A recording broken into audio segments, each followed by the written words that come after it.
Ya sistem kerjanya si MDEA-nya atau aminnya tuh disupport dari atas, terus dia bereaksi sama CO2-nya, sehingga ke bawah, ke atasnya, ke bawahnya banyak MDH-nya, aminnya yang udah sama flue gas-nya. Nah di valve dia tekanannya diturunin karena tekanannya tinggi kan Pak. Terus dipanasin, kemudian buat di dry generator buat ini Pak, buat si MDA-nya diumpan lagi biar bisa dipakai ke bawah. Jadi umpan lagi di feed pertama yang lin AMDA. Ya, oke. Kenapa di regenerator tekanannya harus rendah?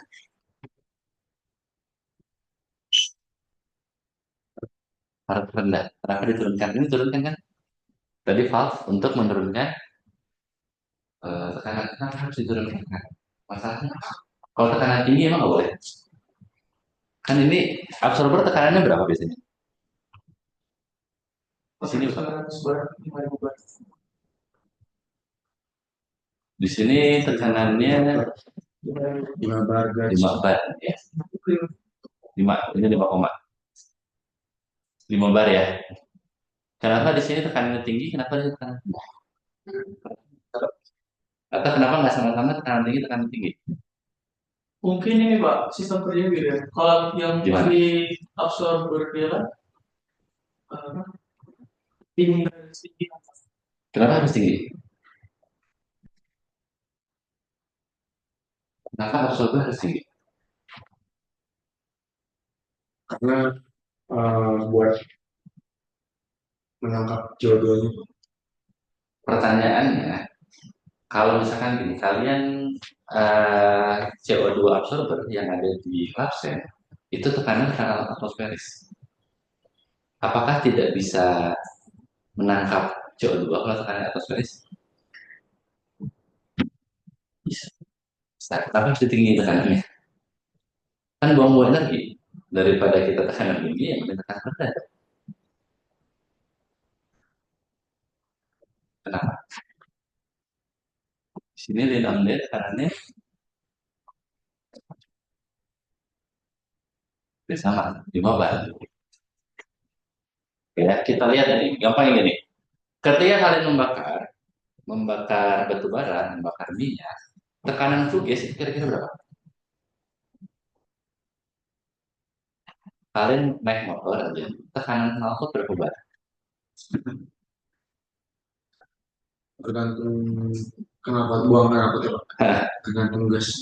Tertinggi aja, kalau lagi ngebut banget, tekanannya berapa? Bar satu satu bar 1 bar, ini kan absorpsi 1 bar. 5 sampai Yakin 5 bar. Tekanan ban motor berapa? 3. Ayo, tekanan. Kalian kan tiap hari pakai motor, saya pakai motor ya. Naik bus, naik motor, naik mobil. Tekanan ininya berapa? Atau ini biasanya 300, 300 kPa berarti berapa bar? 3 bar. Oke, itu biasanya tekanan apa? Ban mobil. Ban mobil, ya. Itu sekitar 34 ya, PSI. Gauge. 30 PSI gauge itu sekitar 3 bar lebih dikit ya. Kalau motor itu biasanya cuma 2 bar doang. Nggak sekencang mobil ya. Biasanya 2 bar. Nah, sekarang tekanan flue gas, kalau kayak di cerobong asap, makanya itu berapa tekanan?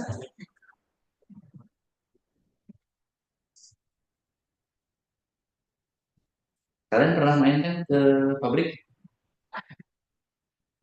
Ada yang belum pernah main ke pabrik? Atau ngelewatin daerah pabrik? Atmosferik Pak. Atau Ferris ya? Iya. Oke. Karena kan nggak di cuma dihembuskan aja. Cuma hembuskan itu yang maksudnya kita buang ya. Nah pertanyaannya, kalau misalkan begitu, jadi relevan nggak kalau kita tekan atmosferisnya kita tekan ke 5 bar atau 6 bar? Relevan nggak? Berarti kalau misalkan tidak relevan, berarti kita nggak perlu dong. Flue gas tekanannya dari ini kan 5 ya. Ya 5 berarti ini kita cukup aja berarti 0 bar gas. Berarti lane ambilnya jadi lengkap, tinggal 0,1 atau 0,2 bar gas. Lebih tinggi sedikit gitu ya supaya tetap mengalir. Pak, tapi apa tekanan itu mempengaruhi eh, carbon capture di sini kan dari CO2 nya kita apa MD ya. Nah itu apakah dari pelarutan ini kenapa dari tekanan yang ditinggikan biar eh, biar CO2 ini lebih larut di dalam MDA gitu. Ya, betul. Jadi itu jawabannya ya. Kenapa kita tekan tinggi? Supaya kelarutannya lebih tinggi. Ingat termodinamika, persamaan gas, kesetimbangan gas, apa aja? Ada empat. Ayo, saya waktu IK 1, IK 2 ya. IK 2 juga udah ngulangi. Persamaan kesetimbangan fasa. Modalnya ada apa aja? Oh iya. Belum 1 tahun, udah setahun ya. Pertama, model Raul. Iya. Ingat kan? Terus selain Raul apa lagi?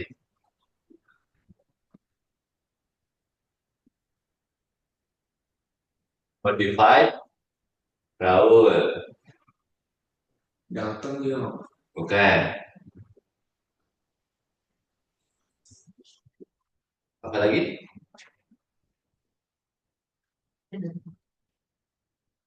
Jadi ini kayaknya diulang semua nih. Ini OIK dulu sudah harus ini.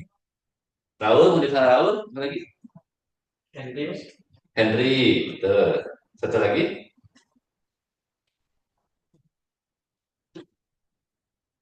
Kita memodelkan kesetimbangan dua fasa.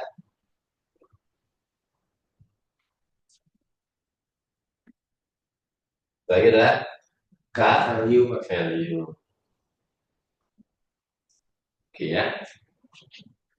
Ini saya ajarin sampai ke basicnya lagi supaya nanti kalian terus nggak tahu ini ada kumahan ya. Oke, tahu prinsipnya gimana? Rumusnya aja. YI sama YI kali P kali P sama dengan XI XI dikali PI 100. PI setengah. YI-nya apa? YI Fraksi apa? di Ini fraksi. molar di uap ya Pak? Fraksi pada fasa. Uap. Wah, oke ya fasa. Wah, P. Tekanan apa? Tekanan uap jenuh. Ini PI saat. Oh, tekanan ini apa berarti Pak? Tekanan Atmosfer. enggak harus tekanan atmosferik. Tekanan apa? Nah, tekanan gauge itu hanya cara baca. Tekanan uap Pak. Tekanan uap kan ini PI.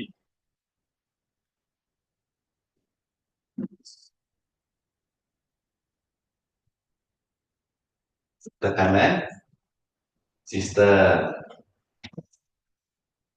Ya. XI. XI apa? Fraksi Fraksi apa? Fraksi molar dari? jadi uang Enggak, uap kan ya. Masa liquid ini ya. PI tadi ini lah ya. Tekanan saturasi. Oke.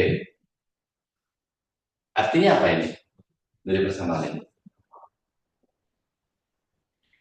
Kalau kalian punya dua komponen ini sebenarnya ada sigmanya ya.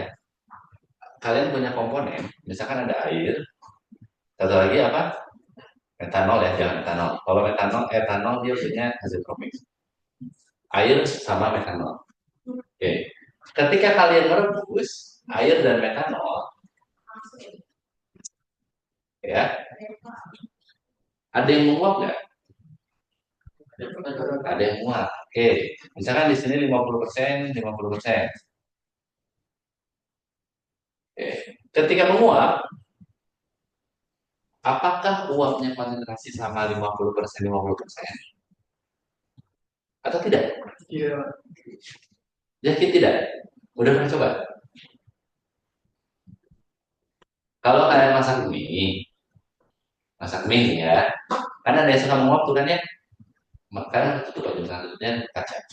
Ketika kalian tutup kacanya ambil, kan kadang embun kan? Embun itu dari mana? Ayo mau Air dari mana? Kan udara kita banyak air, banyak moisture.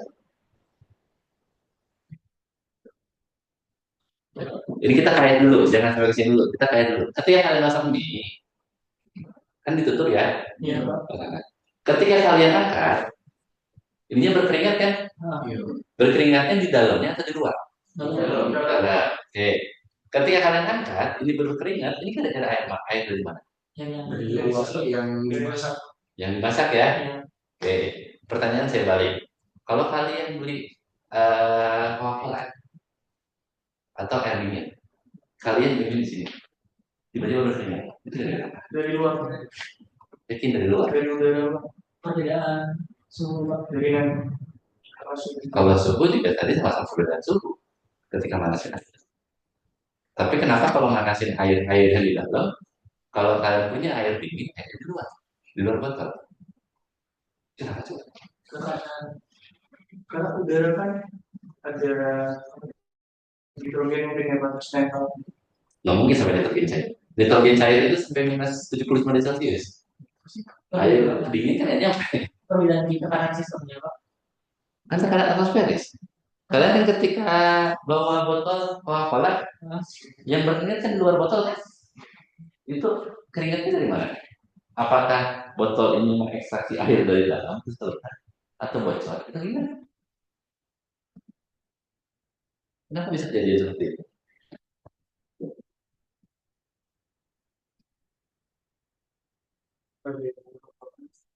Keluar dari mana dan mana? Dari luar. Oke, kalau misalkan perbedaan kelembapan, kenapa kalau kita hanya menggunakan air biasa itu nggak berbeda? Kan sama-sama kelembapannya yang di air biasa. Maksudnya kan ya, air full, sisanya air udara luar biasa. Tapi kenapa ketika kita beli aqua gelas aqua botol aja tidak ada keringatnya? Dia nggak dingin, yang luas kulkas. Tapi kalau yang dingin, kenapa bisa berkeringat? Ayo, kenapa? Jadi kalian seumur hidup pasti udah pernah mengalami itu kalau belum tahu sampai sekarang ini. Kenapa bisa berkeringat?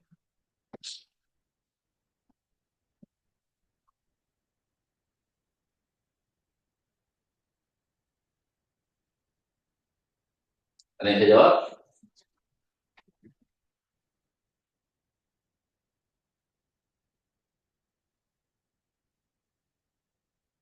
Kenapa bisa berkeringat?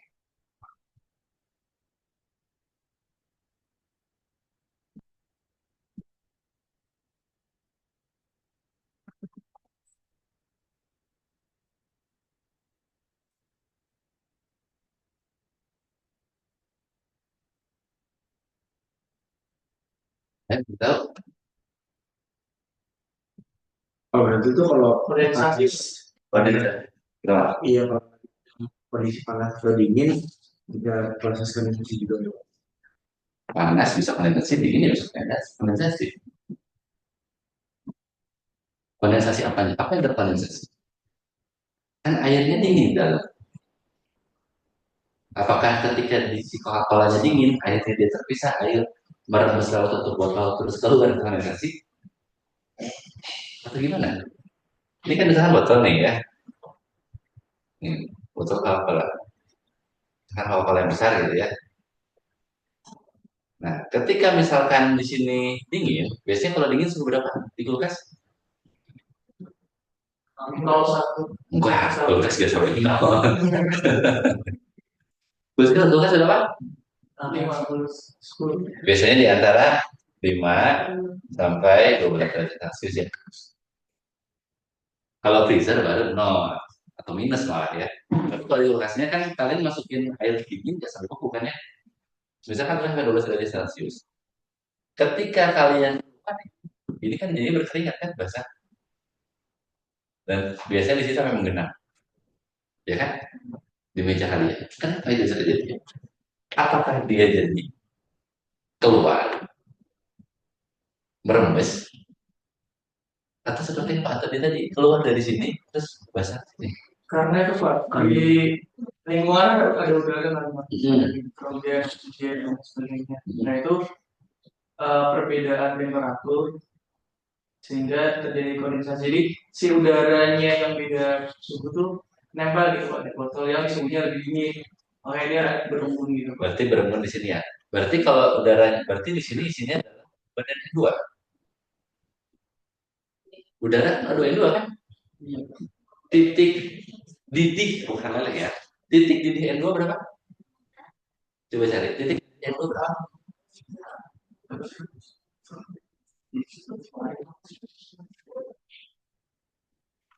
Pak, tapi bukannya kalau panas ataupun dingin tuh kadang kan kalau ngeluarin dari freezer juga kan itu menguap juga ya Pak. Ada uap-uap dinginnya. Nah kalau panas pun juga sama. Nah berarti kalau misalnya yang dingin itu ditaruh di suhu ruangan dia juga uap. Nah sehingga uapnya itu yang ngasilin air Air. ke sekitarnya gitu karena perbedaan apa uapnya apa sih uap dingin. Jadi Ya. karena suhu sekitarnya Aneh. panas jadi mencair. Bukannya kebalik. Maksudnya jadi air gitu Pak. Enggak, kalau misalkan menguap, artinya kan dia punya energi yang lebih besar lebih kecil. Lebih besar. Uap itu lebih besar energinya ya. Tapi cairan itu lebih kecil. Padatan itu paling kecil energinya kan. Nah, kalau misalkan begitu, harusnya ketika ada energinya sudah besar, makin panas itu energinya makin besar makin kecil. Makin besar. Harusnya nggak mau kondensasi karena sirup energi gede. Ya kan?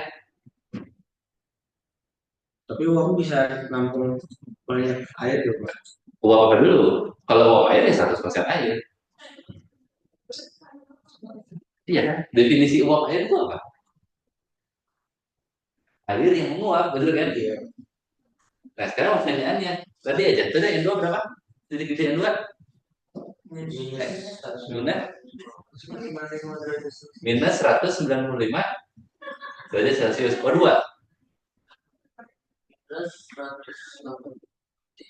minus 183 derajat Celcius. Pertanyaannya mungkin nggak? Ini suhu 5 derajat terendah jadi derajat Celcius ya. Tiba-tiba kalian punya oksigen cair atau nitrogen cair. Atau gini, siapa yang kalau misalkan lagi makan malas cuci tangan itu pakai yang di gelas.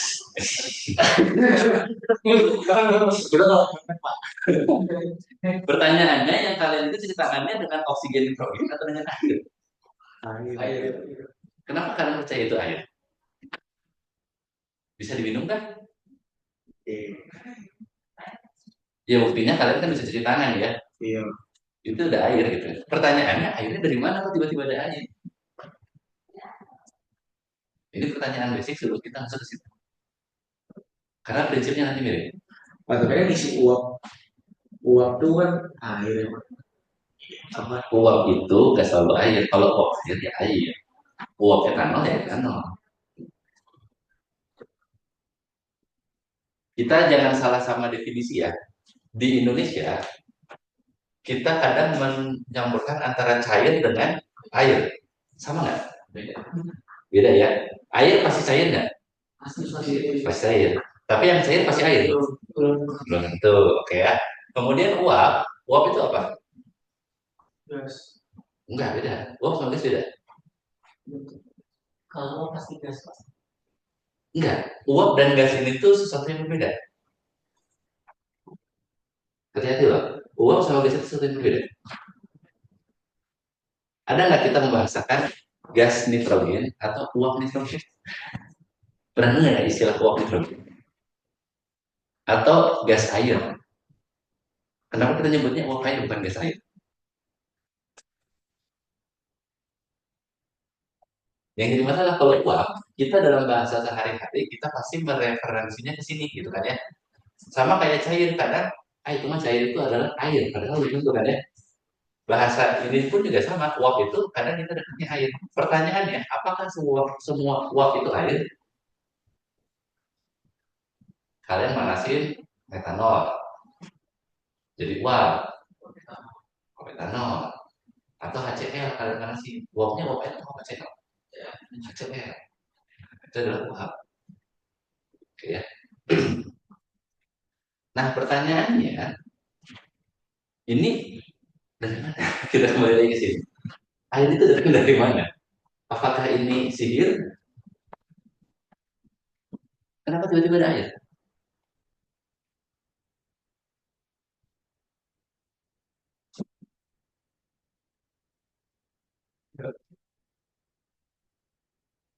Ini kalau di luar negeri pelajaran SD loh ini. Di kita di kuliah ya. Ini pelajaran SD. Kenapa air ada di sini?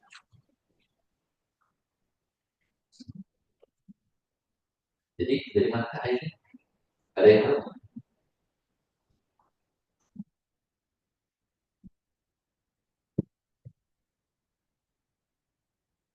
Gak apa, langsung tebak aja kalian kira-kira dari mana? Air ini datang dari mana? Apakah dari sini? Keluar ke sini? Merembes? Atau dia jadi kayak membran keluar airnya? Dari gas Gas dari mana? sistem. Sistem mana? Karena kan perbedaan proporsional gas kan kalau uap itu di bawah titik didih, tapi kalau gas itu di atas. Enggak, uap dan gas itu pasti dia. Itu pasti.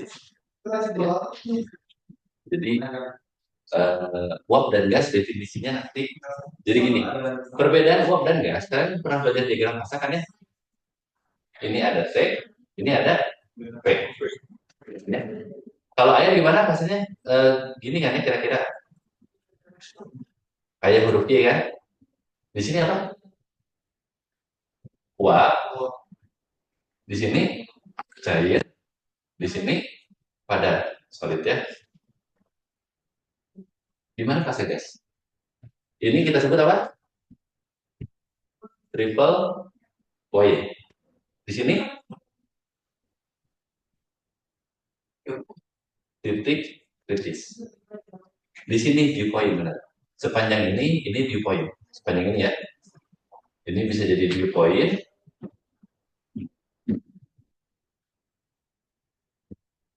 Di sini kadang sebutnya boiling point ya. Boiling point. Kalau di sini kita sebut sebagai melting point. Nah, di mana fase gas? Fase gas itu adalah setelah ini. Ini kita sebut gas.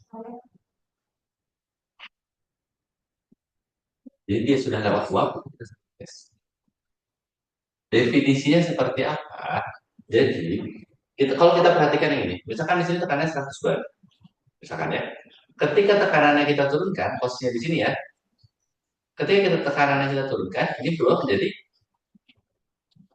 uap. Ya kan? Tapi kalau kita punya posisinya di sini, misalkan T-nya 700, tekanannya 100. Ketika kita turunkan tekanannya, jadi uap nggak? Jadi cairan nggak? Nggak jadi kan? Atau kita naikin tekanannya, sorry, saya kembali. Karena ini bawah. Jadi gini nih. Untuk biar. Jadi kalau misalkan kita ambil titik yang di sebelah sini, ketika kita tekanannya kita naikkan dari masa uap menjadi masa cair. Tapi kalau titiknya di sini nih gas, kita kasih tekanan, bisa mencair nggak? Nggak bisa kan kalau titik kritis. Nah itu definisi gas. Makanya kalau kita neken nitrogen pada suhu ruangan, itu nggak akan jadi nitrogennya. Karena itu gas. Harus didinginkan, baru nanti menjadi uap nitrogen, kemudian jadi nitrogen. Ya, ini definisinya dulu. Sekarang kita kembali lagi ke sini. Airnya di mana? Ini pertanyaan yang belum terjawab. Dari mana airnya? Tapi di udara sekitar tuh kan ada air. Nah, pas di baru masih dingin tuh kan ada uap uap dingin, udara dingin dari botolnya. Nah itu karena berinteraksi dengan udara sekitar sehingga nggak bisa menahan banyak uap air di udara sekitar sehingga sebagian tuh bisa nempel di dinding Oke. Uap dingin itu apa? dari botol yang Ya, definisi uap dingin itu sebenarnya nggak relevan ya. Uap itu suatu kondisi atau suatu barang? Kondisi. Dingin itu suatu kondisi atau suatu barang? Kondisi. Kondisi sama kondisi masuk akal nggak kalau misalkan kita menjadikan itu barang? Nggak relevan kan ya? Kondisi-kondisi menjadi materi itu nggak mungkin. Tapi kalau disebut uap itu kondisi, air materi. Berarti kalau misalkan tiba-tiba ada materi relevan?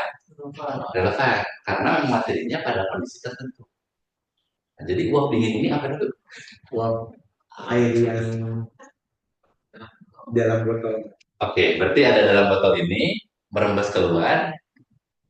Kan apa ada uap air yang dingin gitu Pak. Jadi menguap air dingin. Posisi uap air yang dingin itu di mana?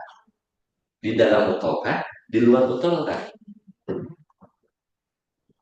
Dari botolnya sih Pak ke kalau berinteraksi dengan udara. Saya ambil contoh ya. Belum jadi SD. Yang pernah sih dulu. Pernah sih. Nah, jadi pernah gimana sih?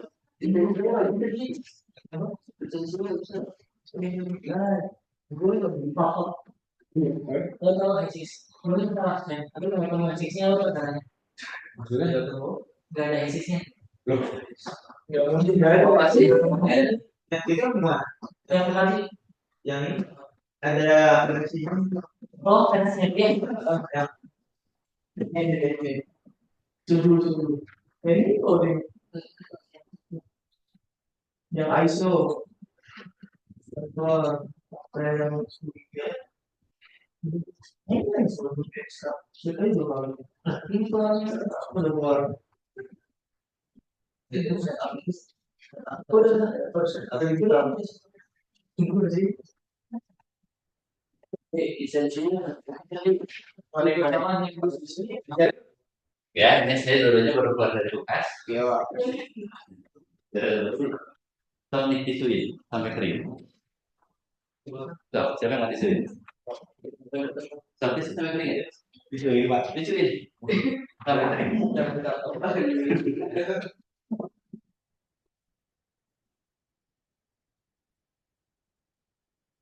Ini dipak aja. Lagi mau ini Pak. Ini saya keluarin dari freezer, ini keluarin dari kulkas biasa. Sama satu lagi ini biar nanti saya pikirannya nggak terbentuk. Lap aja sampai kering. Semua sisi.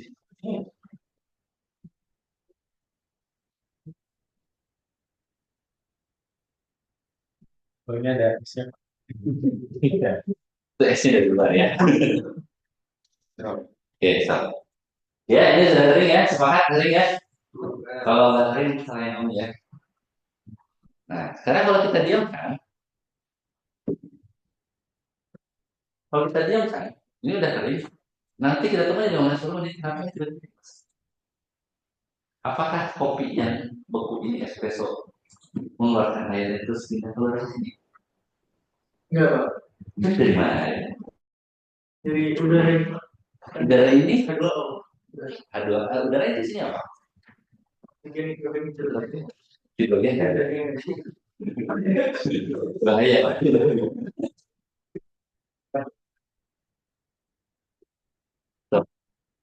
Kan juga karena ada dalam bisnisnya pasal gas dalam gas.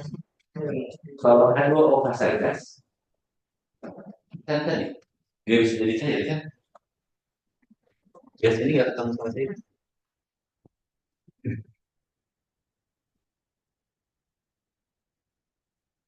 Kenapa? Yang berhasil saya kasih. Langsung gas dari diamuan. Kenapa bisa? Pak ini kan gimana ya? Kenapa tiba-tiba berkeringat? Dan masih coba. Ini masalah sehari-hari kalian. Bukan masalah sih, cuman fenomena terjadi sehari-hari.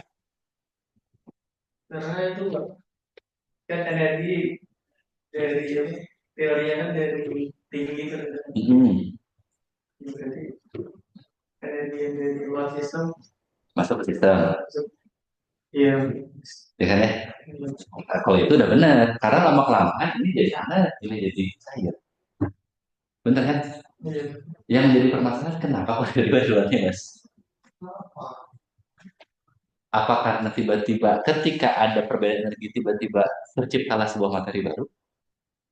Gara-gara hukum E sama dengan MC kuadrat? Atau bagaimana? Ya, ini tak ajarin pinter. Kenapa tiba-tiba ada ya? Pak, tadi kan kalau di diagram massa, Eh? eh, kalau yang tadi Bapak kasih contoh itu, kalau gas gas dinaikkan tekanannya tanpa diturunkan suhunya bakal tetap jadi gas. Nah, kalau kalau yang botol ini kan kan dia dingin, Pak. Karena apa? Karena suhunya dingin menyebabkan udara sekitar botol itu bakal ikut turun suhunya karena botolnya dingin dan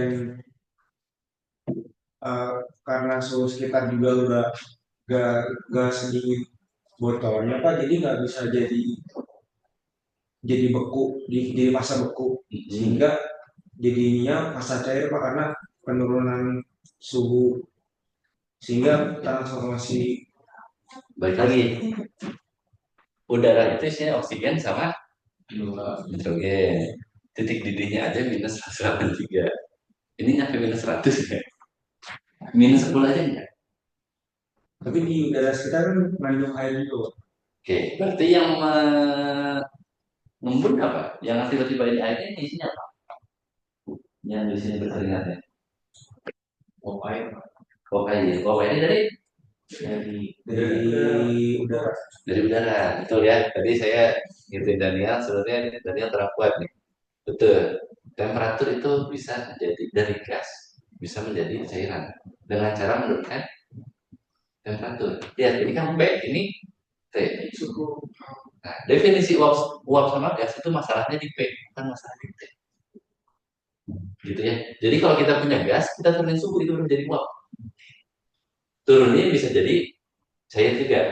Atau udah masa uap kita tekan bisa jadi cair juga. Gitu ya.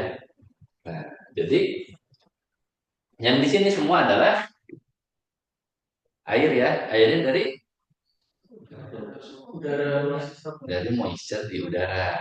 Gitu ya. Nah, di udara ini kita kelembaban kita berapa sih? 25. Enggak kecil banget. Kering banget 25. Hujan itu kelembaban berapa persen? RH-nya. Pas hujan. 80. Nah, hujan itu RH-nya itu sudah pasti 100% kelembaban relatif. Gitu ya. Nah, makanya kita Indonesia itu rata-rata di 80 sampai 90%. Udah kita lembab sekali sebenarnya. Makanya di kita kan kalau jemur pakaian harus kena matahari ya. Kalau kalian lihat film-film di Eropa, jemurnya mereka di mana? Di luar atau di dalam rumah? Dalam rumah, bahkan di basement kan? Bukan di luar ya. Ya, karena itu karena pengaruh RH di sana tuh bisa 20%, 30%. Makanya kalau teman-teman saya juga suka lari, lebih suka lari di Eropa karena kering udara jadi ringan dibanding di Indonesia. Jadi sudah terjawab ya. Ini berkeringat dari uap air yang berada di udara. Ini ya sudah berair nih. Nah, ini belum. Ini nggak terlalu dingin. Ya, mana siapa yang itu? Espressonya. Oke ya. Oke, kita sudah menjawab yang tadi bahwa di sini adalah uap air yang mengembun akibat kedinginan yang ada di sini. Ya. Nah, sekarang kita kembali ke sini. Ketika kita misalkan menguapkan metanol dan air, ketika ada uap metanol dan airnya, apakah konsentrasinya sama atau tidak?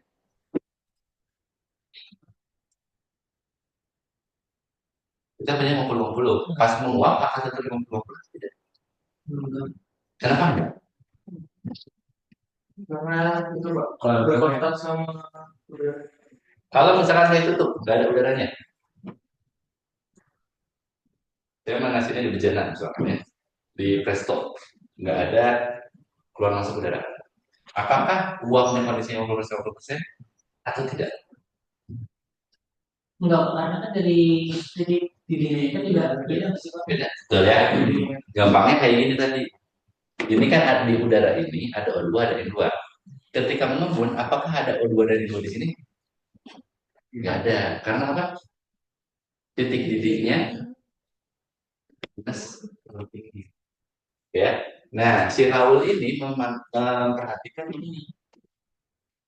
Jadi, ketika tekanan sistem, tekanan saturasi itu berpengaruh terhadap konsentrasi di uap maupun di konsentrasi pada fluid. Ya. Sampai sini sudah kebayang?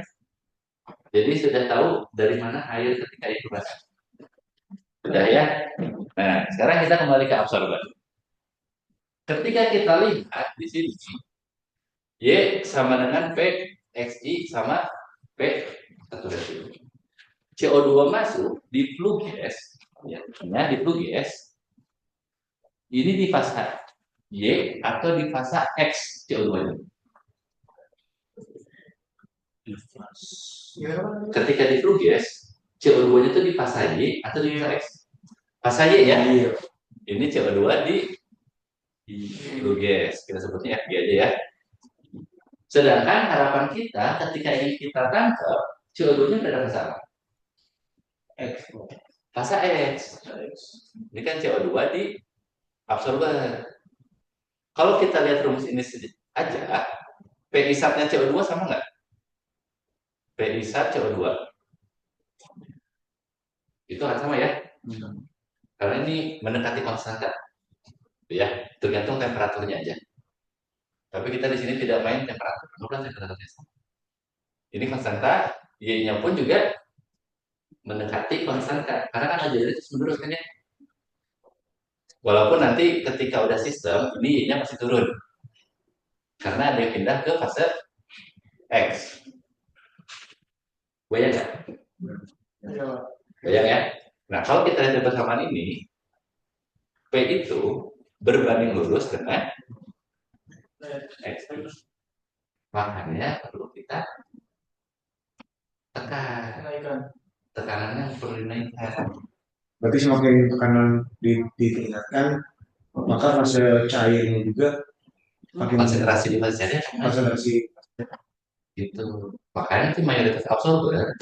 Nanti kalau kayak pupuk itu bisa tekanan 40 bar. Itu bukan tujuannya ini. Gitu ya. Nanti sama modifel laut itu sama YI dikali P sama dengan gamma. Sorry, gamanya di sini masalah. Ini XI dikali P SAT. Jadi lupa gamanya di kiri atau di kanan. Pokoknya ada si gamma itu cuma faktor aktivitas. Pak, saya belum paham yang Y ke X-nya itu. Yang ini sama ini. Nah, Jadi gini, ketika kita punya tadi ini kolom ya. Oke. Ketika ini masuk, ini uap, ini cair. Ya. Ketika kita masuk ke kolom, anggaplah itu semua bercampur.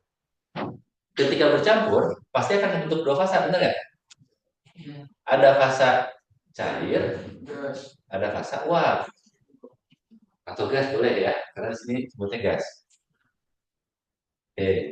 Nah, sekarang ini kan kita sebut sebagai Y, ya kan? Fraksi CO2, Y CO2 di sini X CO2. Oke. Tujuan absorpsi itu apa? Menangkap CO2 di fase gas ke dalam cair. Berarti yang kita naikin Y atau X? X-nya kan, harapan kita X-nya naik. Gimana cara naikin X? Kalau dari persamaan Raul kita lihat cara naikin X dengan meningkatkan kanan. Gitu ya. Jadi nanti di sini berpindah, di sini tuh berpindah ke bawah sini. Nanti ini tuh turun awalnya misalkan di sini 0,4, di sini kan 0. Nanti setelah beberapa waktu, beberapa tahap mungkin jadi 0,1, di sini mungkin jadi naik 0,1 juga. Tergantung volume masing-masing ini ya. Kebayang ya idenya? Jadi absorber ini tujuannya kita nangkep yang ada di fase uap supaya pindah ke fase cair. Begitu pula dengan si Henry. Persamaan Henry rumusnya apa? Jadi kali P sama dengan XI kali HI ya. Ini konstanta Henry. Konstanta Henry itu adalah konstanta kelarutan gas dalam air ini sebenarnya ya. Ini dalam air. Nah, jadi seperti itu. Makanya mau nggak mau menjadi suatu keniscayaan ketika kita mau menangkap CO2 di flue gas itu kita butuh tekanan. Makanya sampai hari ini teknologi itu masih belum visible. Kebayang nggak kalian ketika punya cerobong, kalian masukin ke pipa lagi, kalian kompres lagi. Kan nggak relevan ya, niatnya udah kita buang, kenapa harus kita proses lagi? Itu kan buang-buang uang. Nah, itu makanya cara visible itu di situ. Makanya kita mencarinya itu adalah absorber yang efektif pada tekanan rendah. Ya, tetapi itu nanti kita bahas di lain waktu. Sebenarnya ada beberapa kandidat, cuman nanti kita bahas di lain waktu. Kita bahasnya yang menggunakan yang ini dulu ya.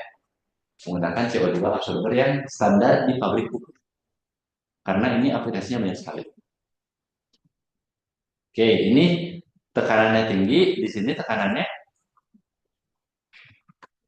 rendah. Kenapa tekanannya rendah? Di sini tekanannya 0,9 bar. Kenapa ketika absorber tekanannya perlu tinggi, ketika regenerator perlu tekanan rendah? Mau dijadiin gas, kalau mau dijadiin liquid kan tekanan dinaikkan.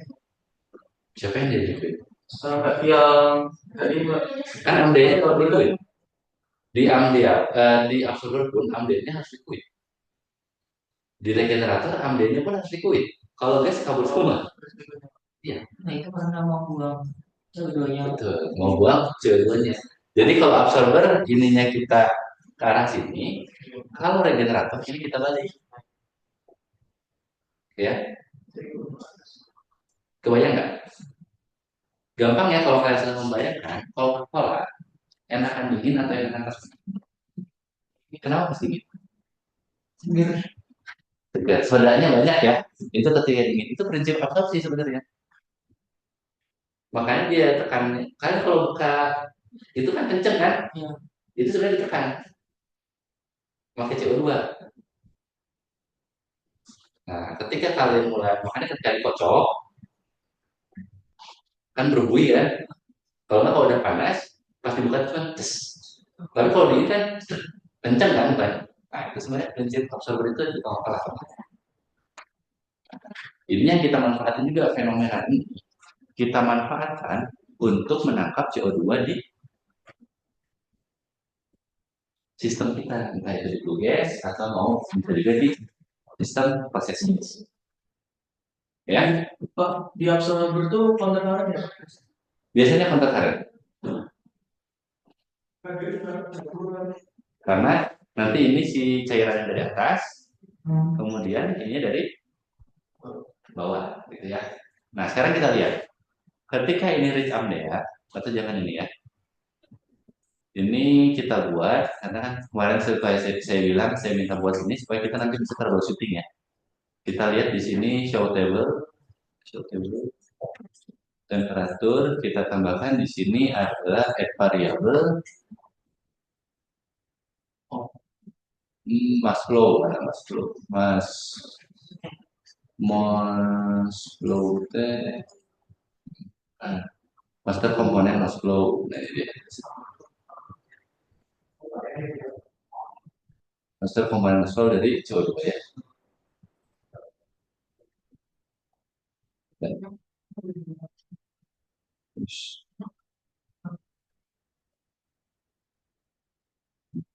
Ya, ini kita lihat. Ini flue gas. Saya turunkan tekanannya menjadi 4. Makanya jadi 4.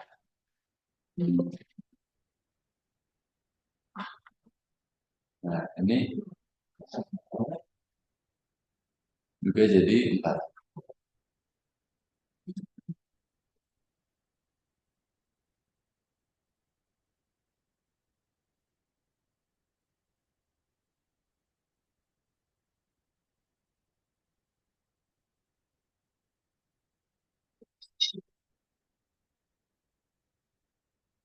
Oh, sorry. Jadi kita tidak melihat kondisi awalnya ya. Saya kembalikan dulu ini ke 5.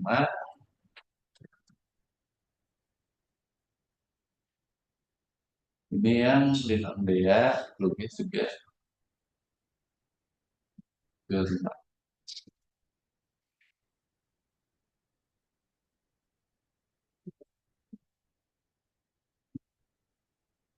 Ini kita tulis dulu ya. Bagaimana efeknya? Ini 661 555 ya. 661,55 Oke. Nah, sekarang bagaimana kalau kondisi tekanan si absorber kita turunkan? Kita buktikan bener nggak nih? Misalkan berarti, nah ini dia di bawah desain. Nah, yang di bawahnya 4, yang di sininya 3,9, misalkan ya. 3,9.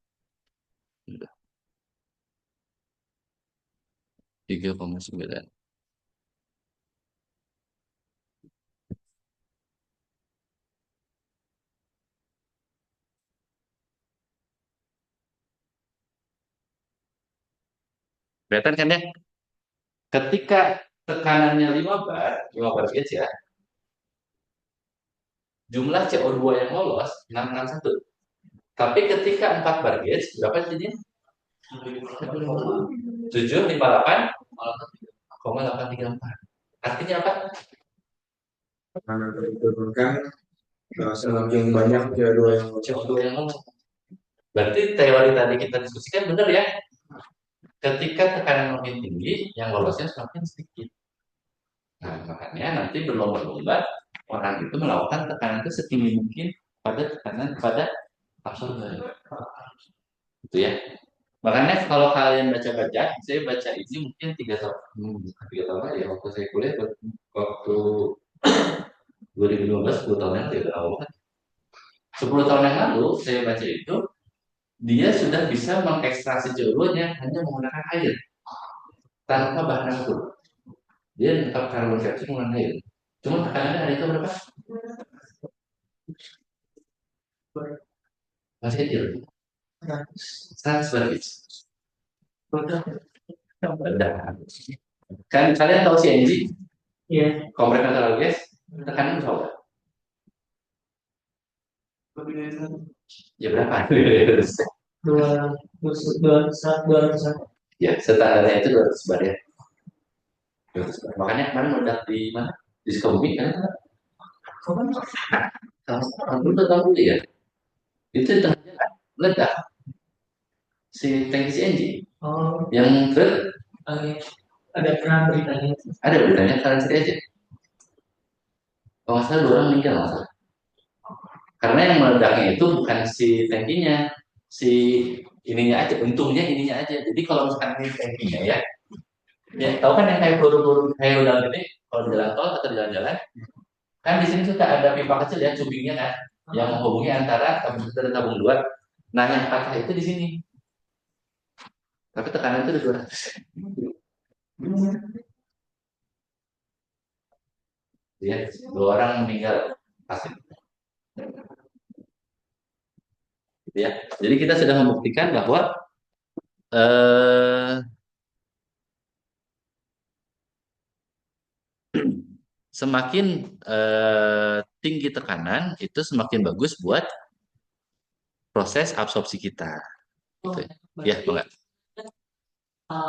berdasarkan dari perusahaan yang rawat itu kan Mm-mm. kan banyak kan bisa itu kan nyampe dari sisi itu Mm. dihindari itu kan karena kan katanya dari yang uapnya itu berkontak lebih banyak dengan daerah itu yang sebenarnya karena kan kalau nggak tekannya semakin kecil itu kan kontak dengan cairannya semakin sedikit gitu kan ya Pak?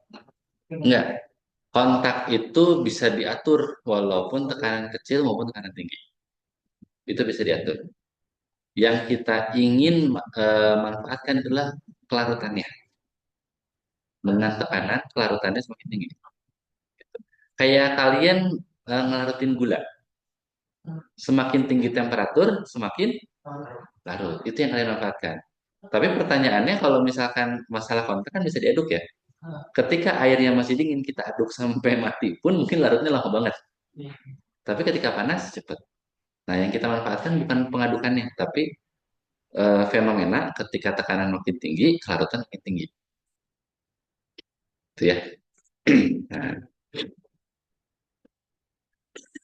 nah, sekarang saya ingin bertanya terkait masalah ini juga basic, harusnya ya semoga kita tahu. Yang menyebabkan suatu zat mendidih itu gara-gara apa? Kenapa air bisa mendidih? Titiknya sampai itu lebih Titik didih. Oke, titik didih itu apa? si zat mempertahankan mungkin. Nah,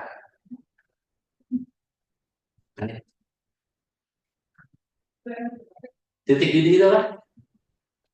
Bahasa yang gampang aja. Perubahan dalam fase gas itu Enggak saya segas.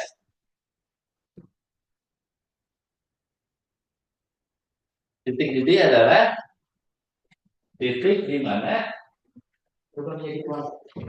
saya menjadi wah. Itu hanya definisi sederhana itu. Pertanyaan saya, titik didih air berapa? 100. Oke, titik didih air 100 derajat Celcius. Semua sepakat? Tidak ada istilah? Tidak ada istilah? Tergantung tekanan Pak. Oke, tergantung tekanan. Berarti ini pada tekanan berapa? Satu. Satu apa? Satu. Berarti Ya. Kalau tekanan 2 atm? bisa jadi lebih rendah Pak. Enggak, naik 121. Oh iya. Berbanding lurus.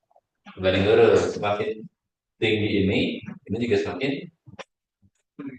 tinggi. Oke. Tapi sini sepakat semua? Tidak ada istilah? Yakin? Oke, sekarang saya tanya. Kembali lagi ke sini. Kalau titik didih air ada OS di udara kita, udara kita tulis satu dari sisi. Kenapa bisa ada OS di lingkaran? Ini mulai nih, keluar.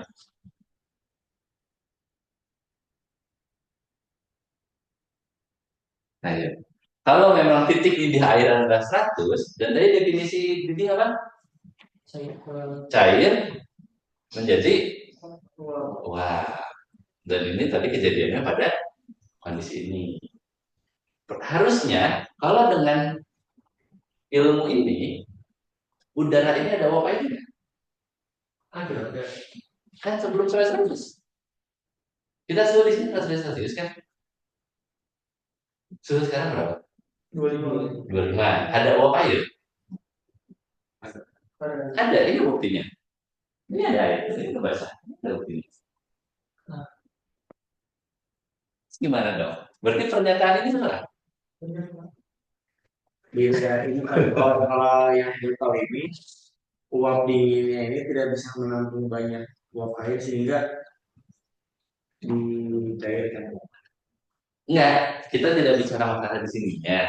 Kita dibicara di dalam sekarang ini kita menghirup suhunya nggak nyampe 100 Celcius kan? Enggak. Kenapa ada air moisture? Karena dalam fasenya untuk gas. Kalau misalkan dia pasangnya gas, harusnya nggak ada uap. Kan dari gas ke uap, beruap nanti ke Kita perhatikan kembali lagi ya. Coba cari, kalau nggak percaya, coba cari. Tekanannya berapa? 1 atmosfer. Oke, posisi 1 atmosfer air. Oke, ini. Oke. Ketika posisinya satu atm, di sini 1 atm, suhunya 25, itu posisinya pasti di sini. Dari sini. Karena normalnya air pada suhu 25, tekanan 1 atmosfer adalah berapa? Pastinya apa? Cair. Di sini kan cair ya. Cair, uap, ini pada. Kalau misalkan di udara itu tekanan berapa? 1 atmosfer. Suhunya 25. harusnya dicari dong. Gak ada di pada sini. Ini pada temperatur tinggi. Mungkin di sini pada suhu 700 derajat Celcius. Benar nggak? Iya. Kalau saya balik lagi, kenapa ketika ini kita semua sepakat, tapi kenyataannya udara kita lembab. Kenapa ada air? Ini semua kita air. Air, kenapa?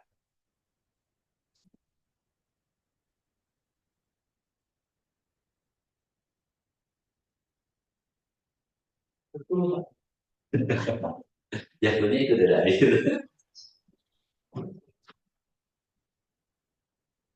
Ayo. Kenapa?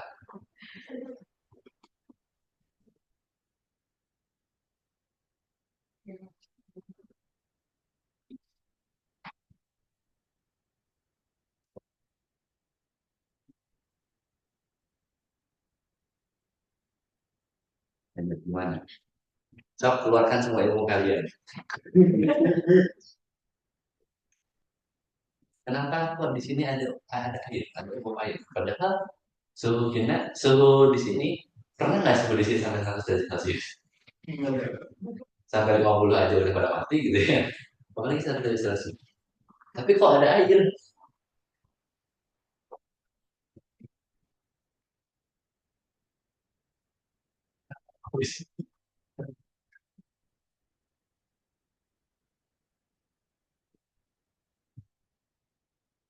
Jadi begini, kuncinya itu adalah di definisi tekanan uap, kemudian di titik titik, sama ada kelarutan.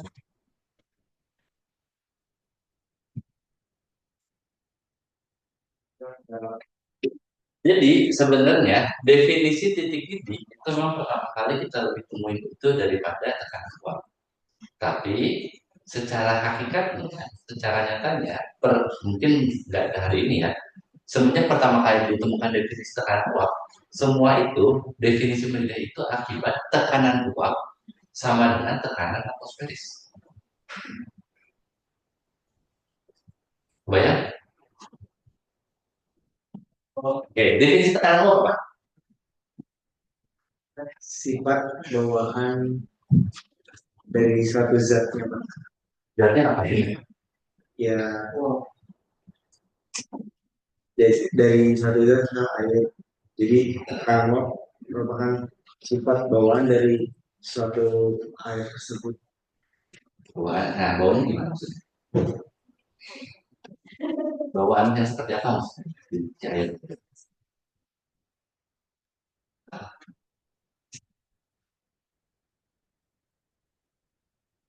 Jadi ini jadi belajar sebenarnya saya juga nggak tahu ini di kimia diajaran atau nggak, padahal ini basic penting sebelum kalian itu meneliti banyak hal. Jadi gini, defisit semua zat pada dasarnya itu tuh senang menguap, ya. Semua dasarnya itu pada senang menguap. Ada sempat juga. Betul. Kalau diberikan terbuka juga bakal sempat. Yang menguapnya ada dua tempatnya atau airnya? Yakin? Nah, nanti itu kita bicara nanti. Coba itu sebenarnya adalah tekanan uap. Nah, Karena begini, kalian tahu molekul kan? Ini kita belajar ke molekul. Molekulnya gas itu gimana bentuknya? Kalau gas, gimana? Jauh-jauh ya, nggak sembarangan gitu ya. Ini masa gas atau uap ya. Kalau masa cair, Bergerombol di bawah. ya bergelombang ada ini ya. Tapi nggak teratur gitu ya. Kalau padat, Dia berteratur. teratur, ya betul ya.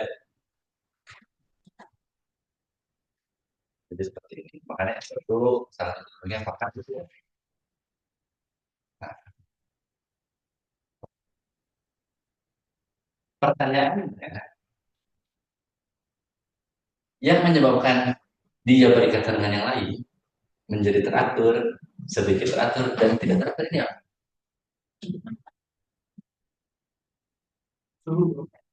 Suhu itu belakangan. Energi kinetiknya betul. Jadi kita itu sudah sampai menemukan sampai level atom bahwa atom itu punya kecenderungan untuk bergetar, bervibrasi, bahasanya vibrasi ya. Nah, sekarang ini, ketika kalian punya gasing, suka main Beyblade nggak dulu? Yang Gasing atau Beyblade ya, kayu. pakai kayu ya. Kalau kayak itu kan semua, entah itu gasing, entah itu Beyblade, itu semua kan bervibrasi ya, muter kan?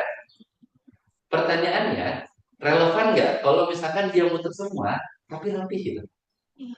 Dalam ini tentu rapi, nggak bergerak kemana-mana. Nggak relevan kan ya? Nah, itu sebenarnya yang di padat ini, dia ada ikatan lain yang menyebabkan dia menjadi padat. Begitu pula yang cair, makanya selalu ya, padat itu pada temperatur yang rendah, cair itu lebih tinggi, uap atau gas itu pasti pada lebih tinggi. Ya. Nah, permasalahannya adalah ikatan yang ini. Ya. Jadi, setiap molekul pada dasarnya itu senang berganti-gantian ikatan, berganti-gantian pasangan. Nah, yang jadi masalah kalau dia udah sering ganti-gantian pasangan, ketika energinya tidak kuat, dia akhirnya melepas. Jadi si atom ini karena energi ikatannya nggak kuat, jadi dilepas, jadi uap. Nah, itu kita definisikan sebagai tekanan uap. Gitu ya. Gaya tadi yang membuat dia sini sama sini punya ikatan, jadi mau berteman gitu ya, mempertahankan hubungan keluarganya, itu adalah si tekanan tadi. Ya, ini saya pakai bahasa gampang, tapi nanti bahasa ribetnya kalian bisa sendiri. Nah, ketika pada tekanan si ininya, tekanan atmosfer yang sama dengan tekanan dia ingin loncat, itu kita sebut dengan mutiny.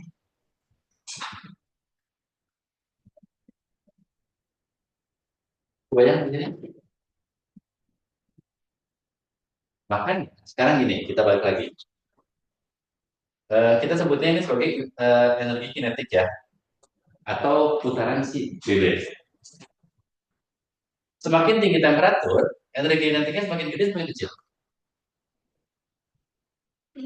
Makin tinggi ya, dia makin banyak vibrasinya. Berarti energi kinetik tinggi, temperatur juga, temperatur tinggi, energi kinetiknya menjadi tinggi. Berarti potensi hubungan ini rusak semakin tinggi. Nah, ketika potensi hubungan ini rusak semakin tinggi, ketika ada tekanan dari luar, ini ditahan supaya hubungan tetap bersama.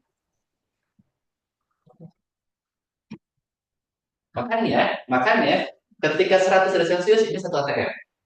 Ketika 2 atm, tekanan luar tinggi kan, dia butuh energi kinetik yang lebih besar lagi.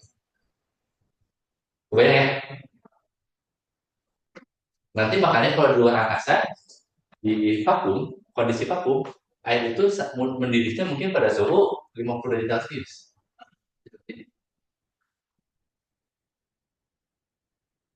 Gitu ya. Soalnya ini bayang dulu nggak masalah konsep tekanan.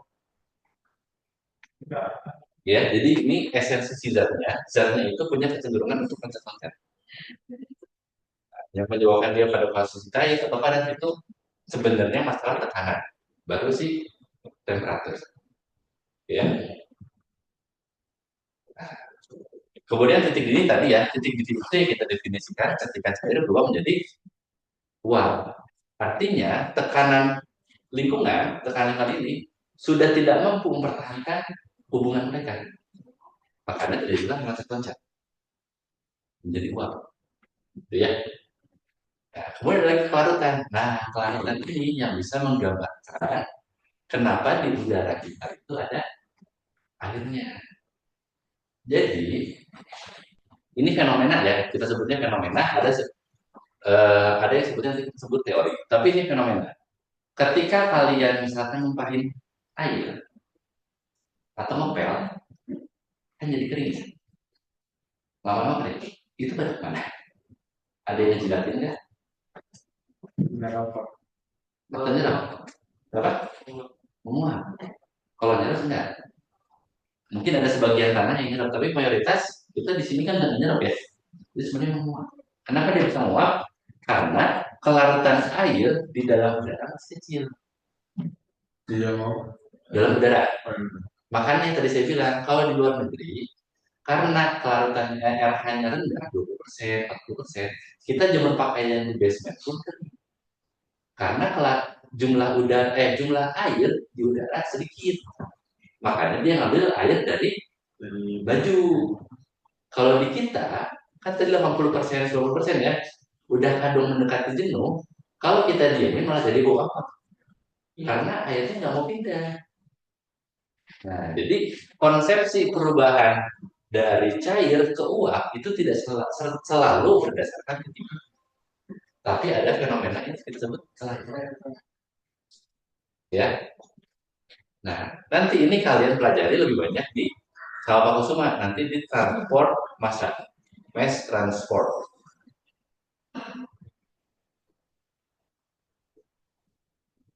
Oke, gitu ya.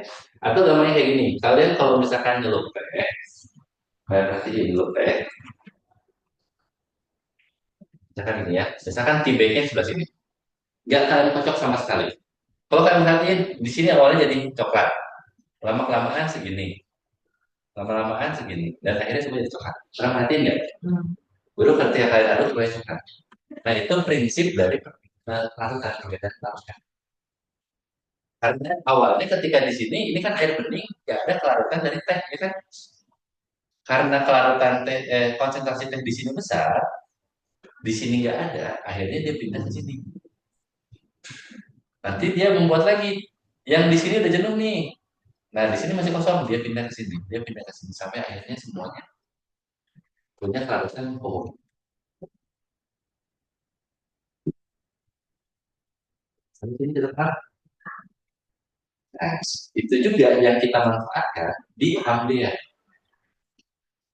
Ambea itu nangkap CO2 berdasarkan ini, ya, bukan berdasarkan tekanan bawah atau tekanan titik. Jadi si Raul tadi yang YI P sama dengan XI dikali VI sat ini menghubungkan antara ini dengan ini.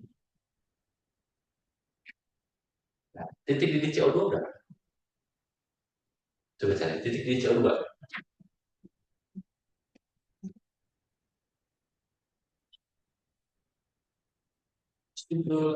Minus 78 derajat Celcius. Kita lihat. Berapa? Titik didih. Hah? Minus 5. Yakin 57 bukan 78. Oh, minus 38 ini. Ya. Nah, kalau kita lihat di sini ini suhunya 35 derajat Celcius. Harusnya kalau suhu 35 kecenderungan jadi cair nggak?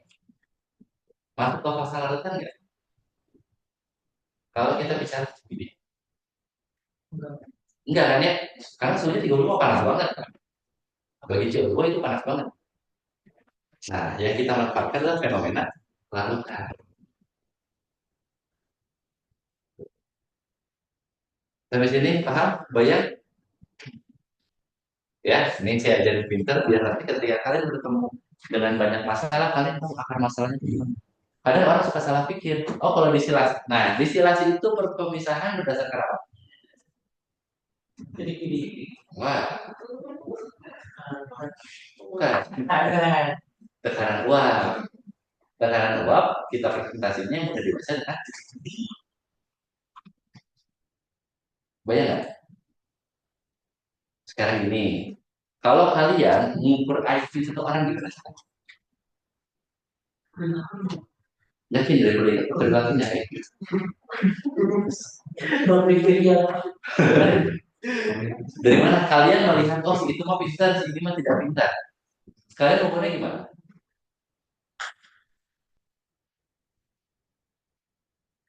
Berdasarkan perasaan atau berdasarkan masukan aja, oh dia mah pintar. Paling mudah dengan cara dites. Pertanyaan saya, apakah semua yang tes itu IQ-nya tinggi? Bagaimana yang diuji doang? Apakah tidak IQ tinggi? Kan tidak ya. Nah, jadi kalian kalau ketika baca tekanan uap, kita tidak bisa mengukur langsung tekanan uap. Tapi kalau di alam itu nggak ada yang itu ya joki kunci nggak ada. Jadi kita tahu oh ketika dia relevan dengan temperatur kita tahu temperaturnya. Titik didihnya tuh sekian kalau misalkan tekanan uapnya sekian. Kebayang ya? Oh, berarti kalau buat menentukan berarti sama dia pakai dasar garis gitu. Ya, tekanan uap ini nggak bisa diukur secara langsung. Ini harus menggunakan ini. Nanti menggunakan persamaan tentuan. Persamaan tentuan. Kita cari foto persamaan. Lihat.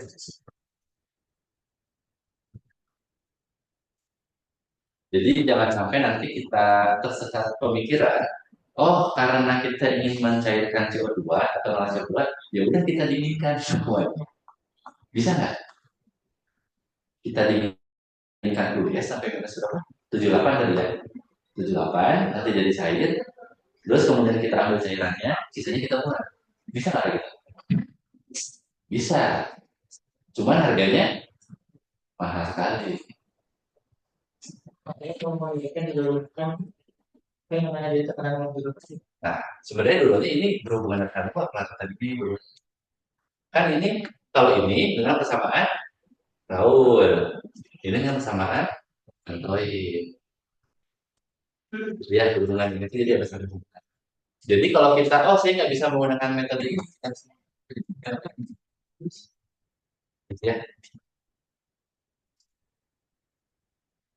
Tapi kalau beda antara tekanan waktu tadi kan tekanan untuk menggerakkan suatu molekul itu berarti yang vibrasi kayak buat pemecahan dalam. Ya, jadi kita jadi uap. Tapi kalau tekanan biasa, Tekanan biasa tuh tekanan total. berarti termasuk juga dari tekanan itu juga begitu. Enggak, beda. Itu beda prinsip, beda prinsip. Jadi kayak gini, ketika kalian kejatuhan batu, itu kan kejatuhan batu besar. Kalian kan menekan ke atas ya. Iya. Definisi tekanan uap adalah kalian itu yang mendorong. Itu kita sebut tekanan uap. Tapi tekanan dari batu itu tekanan sistem. Sama-sama tekanan tapi beda prinsip, kebayang ya? Jadi kalau tekanan waktu itu lebih ke tekanan buat kita untuk agar tetap mempertahankan suatu Si konsisten. ininya, betul. Dia bertahan pada hubungannya. Berhubungan antara ini ya. Habis ini poin. Ya, nah di HiSys kita bisa mensimulasikan ini dengan persamaan-persamaan ini. Nanti kalau kalian cek juga isi dari absorber itu nanti bisa menggunakan modifier Raoul, bisa menggunakan yang lain-lain juga. Cuman kalau di sini dirahasiakan jadi kita nggak bisa lihat. Gitu ya. Kalau misalkan kalian tertarik, nanti di sini di full package. Hmm,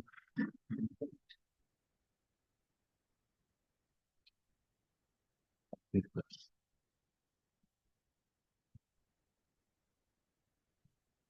Oh di sini nggak kelihatan.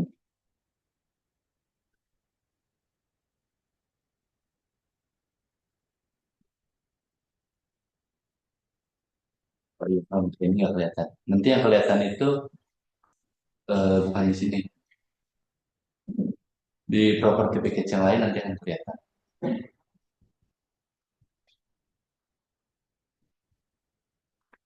Nanti kalau di properti yang lain, tapi nanti nggak saya kasih hari ini. Kayak contoh di NRT yang unique clock nanti hubungan, kalau yang modified kan ada gamma ini ya. Nah, hubungan gamma ini nanti akan dijelaskan di pemodelan yang lain-lain. Ini nanti panjang, nanti ada A1 X1 ditambah A2 X2 panjang. Hubungannya menggunakan matriks. Tapi kita nggak sampai sana, kita percaya aja HISIS bisa menyelesaikan itu. Yang penting kita tahu konsepnya seperti apa dalam menyelesaikan masalah entah itu penelitian atau engineering. Ya, sampai sini ada pertanyaan sebelum saya akhiri. Sudah jam 3:30 juga. Tadi Pak yang H2SO Pak. Nah, H2SO4 itu pada dasarnya dia ini bisa menjadi H2O ditambah SO3. Nah, kadang yang suka kayak aroma-aroma telur busuk, aroma nggak enak itu dari sini. Makanya, soalnya gini, H2SO4 coba cari aja, titik didih H2SO berapa? Coba cari, titik didih H2SO4.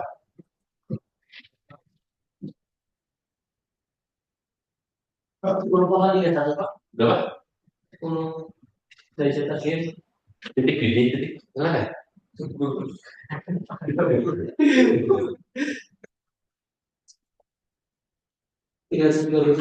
Berapa? 337. 337.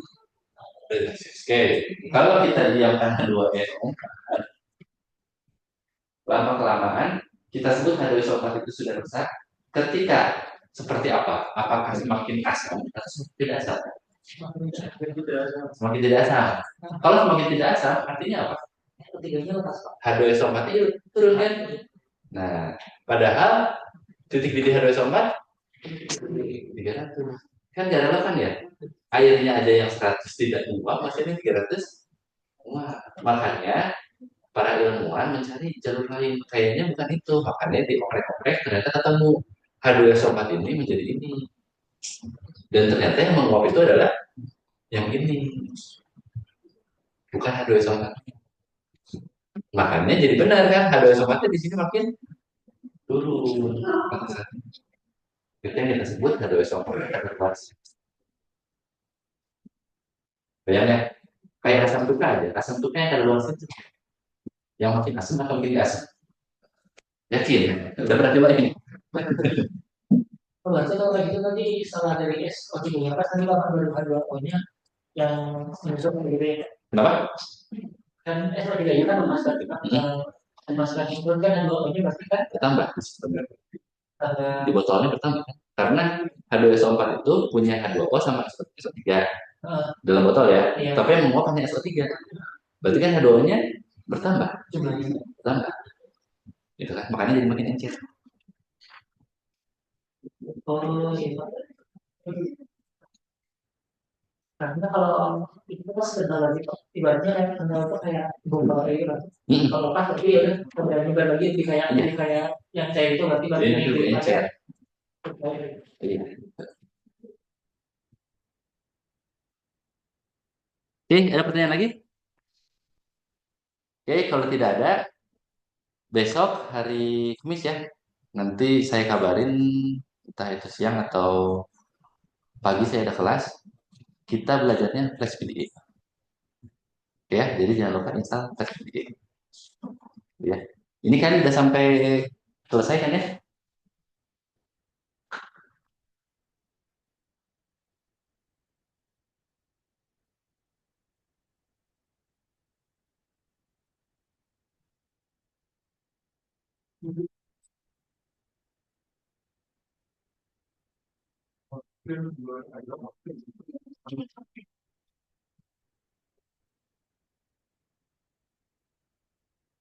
Ya. Kita sudah sampai selesai ini ya.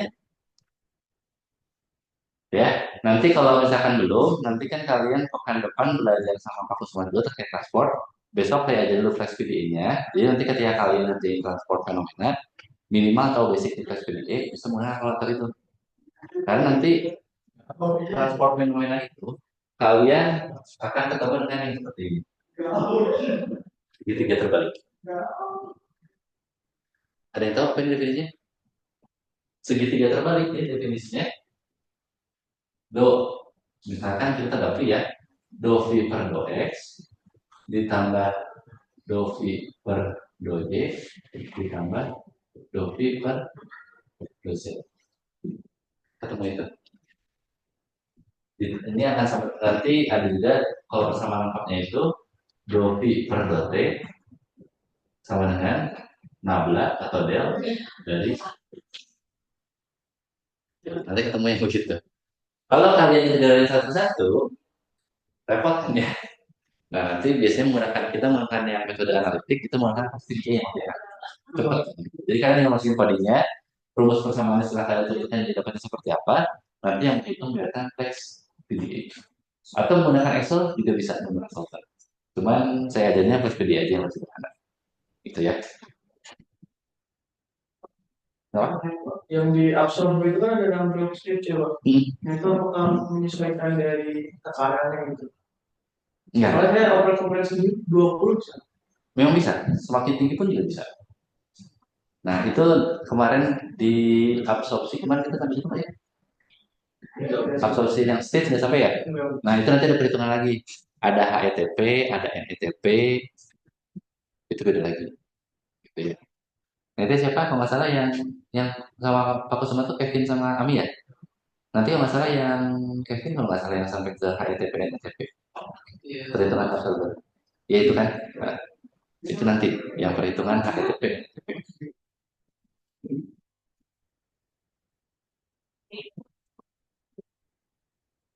Ya, jadi jangan lupa besok sudah install flash PDA yang student version dia. Nggak usah bacakan, nanti masih Pak Ari.